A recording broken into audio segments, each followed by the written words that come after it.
I'm surprised this dude survived this long, being in prison.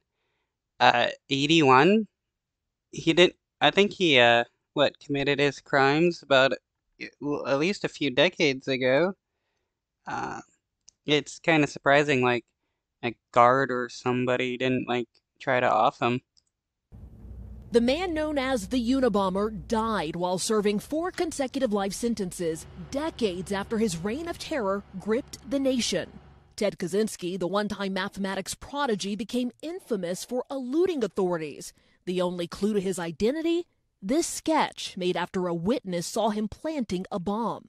Kaczynski played a deadly cat-and-mouse game with the FBI in a nationwide bombing campaign that stretched 17 years, becoming one of the Bureau's longest and most expensive investigations ever.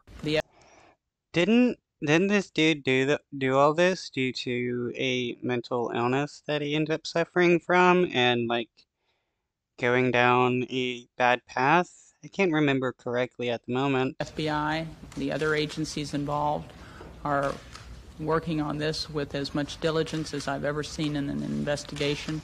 His first homemade bomb detonated in 1978 at Northwestern University, injuring a security guard. The FBI would dub him a twisted genius for mailing or hand-delivering 15 more bombs over the years. His devices killed 3 and injured nearly 24 more, all while puzzling investigators for leaving behind no traceable evidence. In 1995, the Unabomber Task Force asked newspapers to publish a manifesto Kaczynski mailed them, hoping it would generate new leads. It did, when David Kaczynski recognized the thinking of his brother and reported him to the FBI. It wouldn't have been right to allow him to hurt anyone else. He had to be stopped in some way, and that was the only way I could think to stop him. So his own ego was his downfall for wanting to have his manifesto published. Well, dude definitely could have gotten away with his crimes a lot longer. Though this is one thing about a lot of murderers. In the end, all they want is some attention and publicity, and that tends to be their downfall. On April 3, 1996, investigators arrested Kaczynski at his tiny cabin near Lincoln, Montana.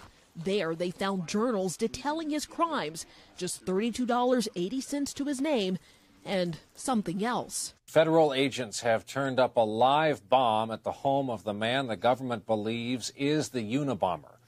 Kaczynski's campaign of fear finally over. This kind of reminds me of the Colorado shooter. He was another, like, highly intelligent person who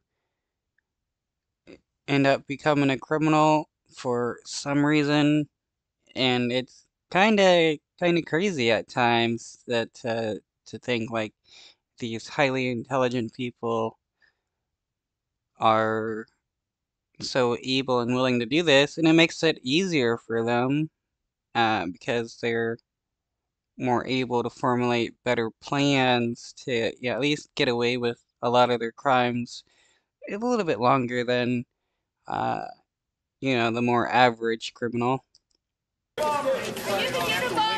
Ultimately, in 1998, he said he was, pleading guilty and spending the rest of his life in prison. Dana Griffin, NBC News.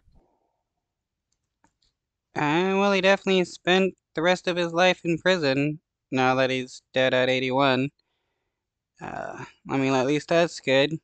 One less bad person to exist in this world.